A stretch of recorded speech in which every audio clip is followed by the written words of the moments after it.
కాలనీలో ఒక మహిళ మీద ఒక టీడీపీ వార్డు సెక్రటరీ ఎంత దారుణంగా దాడి చేయడం జరిగింది. అతని కుటుంబ సభ్యులు కలిసి 9 మంది వివస్రణ చేసి అసలు నిజంగా మనం ప్రజాస్వామ్యంలో ఉన్నామా లేదా అర్థం కాని పరిస్థితిలో దాడి చేయడం జరిగింది. ఎంత దారుణమైన సంఘటన జరిగినందుకు ఆ కుటుంబానికి పరామర్శ చేయడానికి జగన్మోహన్ రెడ్డి గారి ఆదేశానుసారం మేమందరం కూడా ఈ రోజు వచ్చి ఆ మహిళను కలిసాము. జరిగిన సంఘటన అంతా తెలుసుకున్నాము. ఆ మహిళకి ధైర్యం చెప్పడం జరిగింది. అలాగే మీకు అండగా జగన్మోహన్ రెడ్డి గారు అలాగే మా పార్టీ మా మహిళలందరం కూడా ఉంటాము. ఏది సహాయ సహకారాలు కావాలన్నా చెప్పమని చెప్పడం జరిగింది.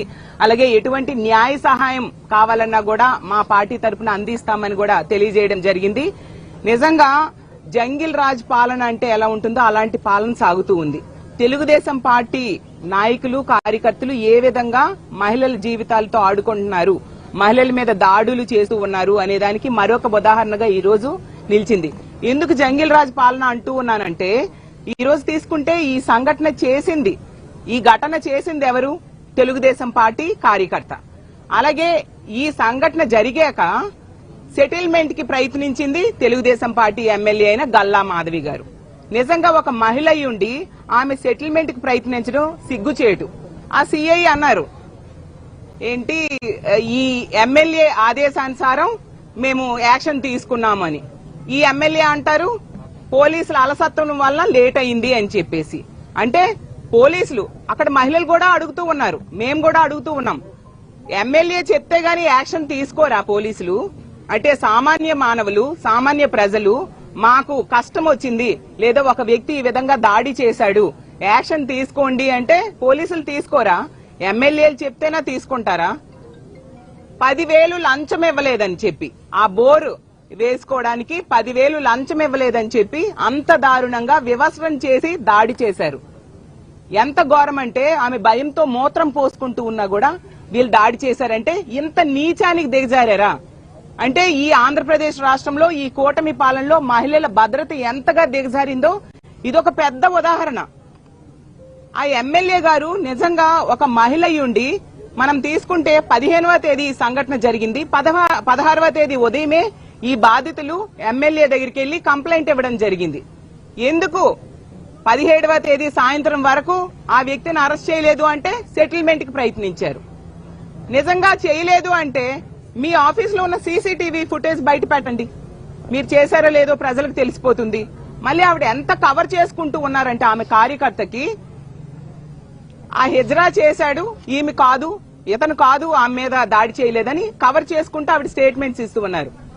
అయినా ఆవిడ ఎంతగా అధికారాన్ని చేతిలో తీసుకునే వ్యక్తో మీకు ఒకటే ఉదాహరణ గతంలో చూసాం. ఇదే గుంటూరులో అంబటి రాంబాబు గారి ఇంటి మీద ఏ విధంగా ఈ ఎమ్మెల్యే తన భర్త అనుచరులతో కలిపి వెళ్లి దాడి చేశారు. ఏమైనా యాక్షన్ వాళ్ళ మీద పోలీసులు తీసుకున్నారా? ప్రభుత్వం తీసుకుందా? అధికార దురహంకారం. ఈ విధంగా ఆ రోజు అంత పెద్ద సంఘటన జరిగినా ఎటువంటి యాక్షన్ ప్రభుత్వం తీసుకోలేదు. కాబట్టి ఈ గుంటూరులో గాని రాష్ట్రంలో గాని ఏ మహిళ మీద ఏ దాడి చేసినా ఎవరి మీద ఏ దాడి చేసినా ప్రభుత్వం చట్టం చర్యలు తీసుకోదు ఈ కూటమి పాలనలో అని బరి తెగించి ఈ రోజు టీడీపీ కార్యకర్తలు ఈ విధంగా వ్యవహరిస్తూ ఉండే పరిస్థితి చూస్తూ ఉన్నాం. ఏమంటే సీఐని సస్పెండ్ చేశామని చెప్తున్నారు, కానీ సీఐకి డైరెక్షన్స్ ఇచ్చింది ఆగమని చెప్పింది ఎమ్మెల్యే కదా. సస్పెండ్ చేయాల్సింది ఎమ్మెల్యేకి. నిజంగా చంద్రబాబు నాయుడు గారికి చిత్తశుద్ధి ఉంటే సస్పెండ్ చేయాల్సింది ఎమ్మెల్యేకి. ఆవిడ మీద యాక్షన్ తీసుకోవాలి. అలాగే రాజకీయం చేస్తున్నారని ఎమ్మెల్యే మాట్లాడుతూ ఉన్నారు. నిజం చెప్పాలంటే ఆ కార్యకర్త వాళ్ళ తెలుగుదేశం పార్టీ కార్యకర్త కాబట్టే కదా సస్పెండ్ చేశారు పార్టీ నుంచి. మరి వాళ్ళ పార్టీ కాబట్టి ప్రతిపక్షాలైనా ప్రజలైనా ప్రశ్నిస్తూ ఉన్నారు, దానికి సమాధానం చెప్పాలి. అలాగే చంద్రబాబు నాయుడు గారు ఒక వీధిలో లైట్ వెలకపోయినా నాకు తెలిసిపోతుంది, నేనంత గ్రేటు అని చెప్తూ ఉంటారు కదా. మరి అదే వీధి లైట్ కింద ఒక మహిళని వివస్రణ చేస్తే 3 రోజుల వరకు మీరు ఎందుకు చర్యలు తీసుకోలేదు? ఆ వీడియోలు వైరల్ అయ్యాక సాక్షి మీడియా బయటకు తీసుకొచ్చాక ఆ తర్వాత మీరు ట్వీట్లు చేశారు తూతూ మంత్రంగా, ఎందుకంటే అన్ని సాక్ష్యాలు బయటకు వచ్చేసాయి కాబట్టి. ఇంకో విషయం, హోంమంత్రి గారు ఒక మహిళా హోంమంత్రి, ఒక మహిళ ఉండి ఇంత పెద్ద సంఘటన జరిగింది, ఈ రోజుకి 4-5 రోజులు గడిచింది. ఆవిడ ఎక్కడ దాక్కున్నారు హోంమంత్రి అనిత గారు అని నేను అడుగుతూ ఉన్నాను. అంటే ఎటువంటి స్పందన ఆవిడ నుంచి లేకపోవడానికి కారణం ఒకటే ఏంటంటే, చేసిన వ్యక్తి తెలుగుదేశం పార్టీ కార్యకర్త, తెలుగుదేశం పార్టీ నాయకుడు. తెలుగుదేశం పార్టీ నాయకుడైతే ఏదైనా కప్పిపుచ్చేస్తారా? సిఐఎల్ ట్రాన్స్ఫర్స్ లోని ఖైదీలకు పేరోల్స్ ఇవ్వడంలో మీరు బిజీగా ఉన్నారా హోంమంత్రి గారు నేను అడుగుతూ ఉన్నాను. మీకెందుకు హోంమంత్రి పదవి ఇచ్చారు? ఒక మహిళల భద్రత, మీరు హోంమంత్రిగా ఉన్న రాష్ట్రంలో, ఒక మహిళ హోంమంత్రిగా ఉన్న రాష్ట్రంలో ఒక మహిళా భద్రత ఎంత దారుణంగా బజారుకి ఈడిస్తే మీరు చూస్తూ ఏం చేస్తున్నారు హోంమంత్రి గారు నేను అడుగుతూ ఉన్నాను. ఈ సంఘటన జరిగాక ఆ మహిళని మేము కలిసాము.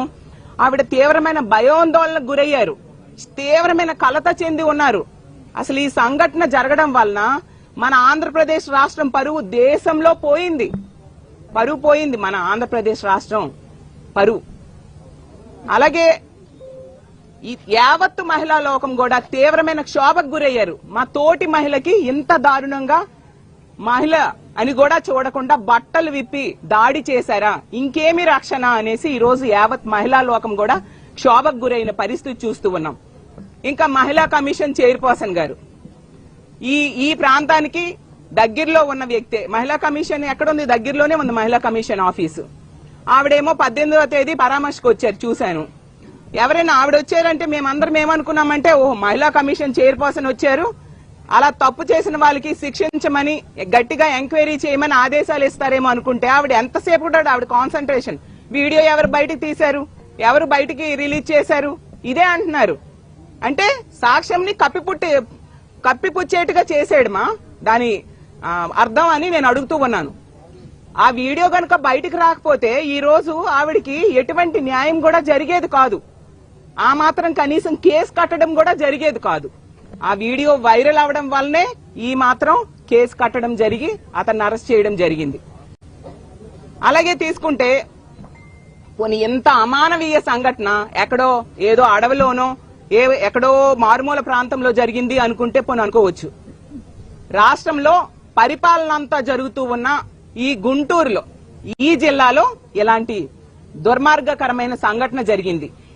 ఇదే జిల్లాలో ముఖ్యమంత్రిగా చంద్రబాబు నాయుడు గారు ఉంటున్నారు, డిప్యూటీ సీఎం అయిన పవన్ కళ్యాణ్ గారు నివసిస్తూ ఉన్నారు, అలాగే లోకేష్ గారు నివసిస్తూ ఉన్నారు, హోంమంత్రి గారు నివసిస్తూ ఉన్నారు, మహిళా కమిషన్ ఆఫీసులు ఉన్నాయి, అలాగే డీజీపీ ఆఫీస్ ఉంది.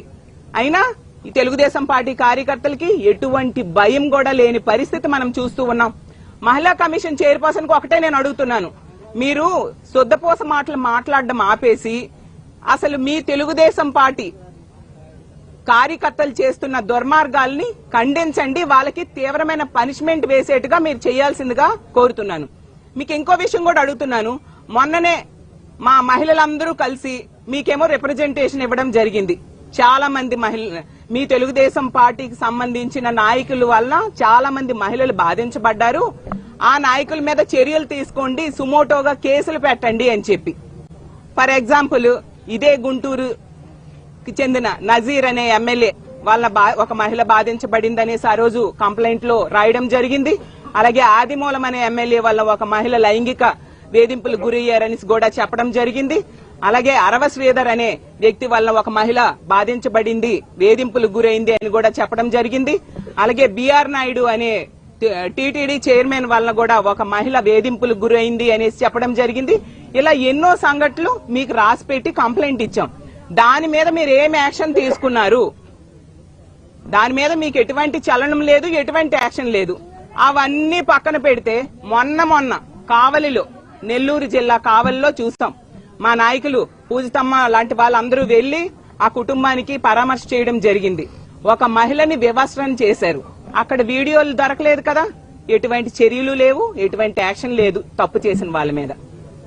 అలాగే నిన్న విన్నాం, కడప జిల్లాలో ఎమ్మెల్యే మాధవిరెడ్డి గారి అనుచరులు ఒక మహిళను ఒక స్థల వివాదంలో కోట్లాటలో మహిళను జాకెట్ చింపేశారు.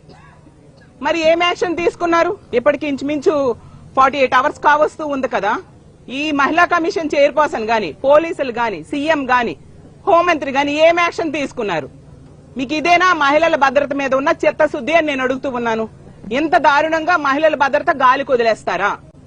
మీరు ఇంత నిర్లక్ష్యంగా వ్యవహరించడం వలన, ఎంతసేపు కూడా రెడ్ బుక్ రాజ్యాంగం అమలు మీద దృష్టి పెట్టడం వలన ఈ రోజు మహిళల భద్రత ఇలా గాలిలో దీపంలా అయిపోయిన పరిస్థితి. మరి మహిళలకి ఇలా రక్షణ లేని పరిస్థితి అయితే ఎలా బ్రతుకుతారు ఈ ఆంధ్రప్రదేశ్ రాష్ట్రంలో కూటమి పాలనలో అని నేను అడుగుతూ ఉన్నాను. ఈ రోజు ఈ కృష్ణబాబు కాలనీలో జరిగిన సంఘటన నిజంగా యావత్ ప్రభుత్వమే సిగ్గుపడాలి. ఖచ్చితంగా ఇలాంటి సంఘటన జరిగినందుకు ఒక మహిళా హోంమంత్రి అయ్యి ఈ రోజు కూడా స్పందించకుండా దాక్కున్నందుకు హోంమంత్రి అనిత గారు రాజీనామా చేయాల్సిందిగా మేము డిమాండ్ చేస్తూ ఉన్నాము.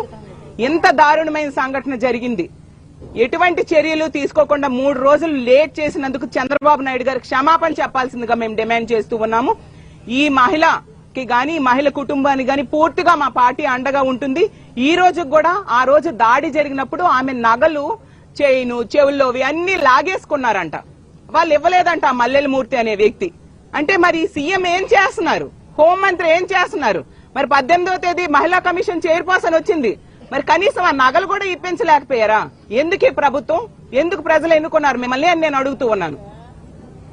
కాబట్టి ఇప్పటికైనా ఆ కుటుంబానికి కావలసిన న్యాయం చేయాలి, ఆ తప్పు చేసిన వాడికి కఠినంగా శిక్షించాలి. అంతవరకు ఆ కుటుంబానికి అండగా మేముంటాము. అలాగే కుటుంబం తరపున మేము పోరాటం చేస్తామని తెలియజేస్తూ ఉన్నాను. అలాగే ఇంకో విషయం ఏంటంటే, ఇలాంటి సంఘటనలు వరుసగా జరుగుతూ ఉన్నాయి.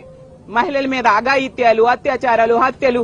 ఈ రోజు తీసుకుంటే రోజుకి 4 మహిళల మీద హత్య గాని, అత్యాచారం గాని జరుగుతుంది. 70 మంది మహిళల మీద అఘాయిత్యాలు, దాడులు జరుగుతూ ఉన్నాయి. అలాగే వరుసగా 3 సంఘటనలు మనం కొద్ది రోజుల్లోనే వింటూ ఉన్నాం. ఇప్పుడు ఈ కృష్ణబాబు కాలనీలో సంఘటన అవ్వచ్చు, నిన్న కడప జిల్లాలో జరిగిన సంఘటన అవ్వచ్చు, అంతకు ముందు కావలిలో జరిగిన సంఘటన అవ్వచ్చు. ఇలా ఇన్ని సంఘటనలు జరుగుతూ ఉన్నా చంద్రబాబు నాయుడు గారి సొంత నియోజకవర్గంలోనే మనం ఆ రోజు చూసాం, మహిళని చెట్టు కట్టి దాడి చేయడం జరిగింది. ఇన్ని సంఘటనలు జరుగుతున్న ప్రభుత్వంలో ఎటువంటి చలనం లేదు.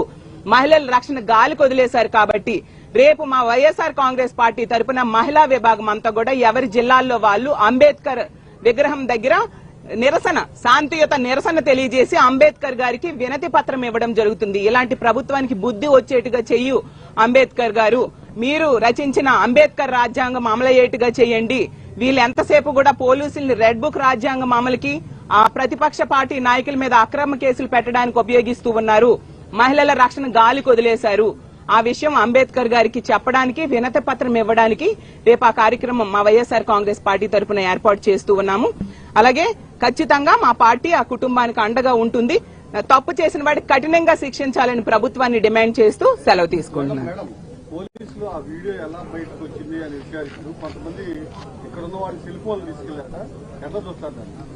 చాలా దారుణం అండి. నేను అదే చెప్తున్నాను. మహిళా కమిషన్ చైర్పర్సన్ కూడా తప్పు చేసిన వాళ్ళని శిక్షించడం మీద, ఎంక్వైరీ చేయడం మీద, అలాగే దాని గురించి ఆదేశాలు ఆవిడ ఇస్తారు అనుకుంటే వీడియో ఎలా వచ్చింది, ఎవరు బయటకు పెట్టారు అంటూ, అంటే ఆ సాక్ష్యం ఎలా బయటకు వచ్చింది అన్న విషయమే ఆవిడలో ఆతృత కనిపిస్తుంది తప్ప బాధిత మహిళకి న్యాయం చేయాలని గాని, బాధించిన వాడికి శిక్షించాలని గాని ఈ ప్రభుత్వానికి లేదు, మహిళా కమిషన్ కి లేదు, అలాగే పోలీసులకి లేదు. కాబట్టి మరి వీళ్ళు సొద్దపోస కబుర్లు చెప్తూ ఉంటారు కదా, దీని మీద ఏం యాక్షన్ తీసుకుంటారో చంద్రబాబు నాయుడు గారే చెప్పాల్సిందిగా కోరుతున్నారు.